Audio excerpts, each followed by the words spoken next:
Hi everyone, my name's Allison. I'm a public health nurse from Austin, Texas, and mother of two amazing kids. I was a short-term benzodiazepine user and harmed patient and suffered from iatrogenic withdrawal symptoms. Iatrogenic meaning that the medication I was prescribed and trusted to help me actually caused me lasting harm. I want to start by saying to anyone suffering from benzodiazepine-induced harm that I see you and you're not alone. I was privileged to have family support along the way, but even with unwavering support, the road to healing was extremely long, lonely, and unpredictable. Just know that me and so many others are rooting for you, and it may not seem like it today, but you will get better.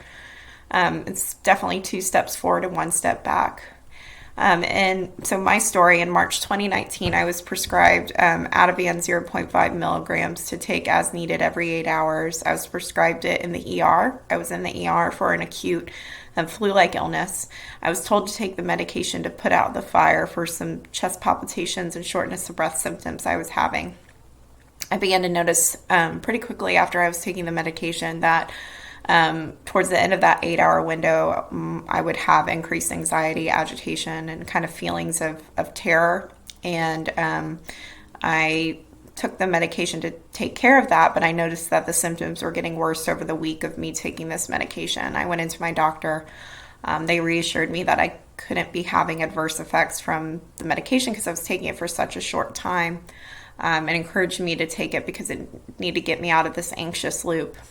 My symptoms got progressively worse, so acute that I decided to check myself into a psychiatric hospital and have them taper me off of the medication, which they did over 2 weeks, which I know was now a really fast taper. Some of the symptoms I had when I was in there were brain zaps, depression, agitation, difficulty speaking, concentrating, talking, auditory and hallucination, suicidal and homicidal ideation, and psychosis. I had to leave my job and focus on healing. Throughout most of my recovery, I felt like I was existing, hoping to feel normal again, spending most of my days in bed, unable to parent, live, and enjoy life. I dreamed of the day I could put this behind me, and 19 months later, I'm slowly getting there, and I'm back at my job.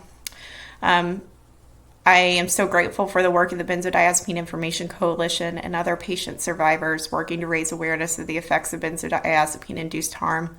I believe that the providers I saw truly were trying to help me and do no harm, but I do believe that if they or I had been properly informed, I never would have taken this medication and had to tell my story in the first place. And with that, thank you for listening and giving me the opportunity to take back some of the power this medication took from me. Writing and sharing my story has been an integral part of my healing journey. Take care, everyone.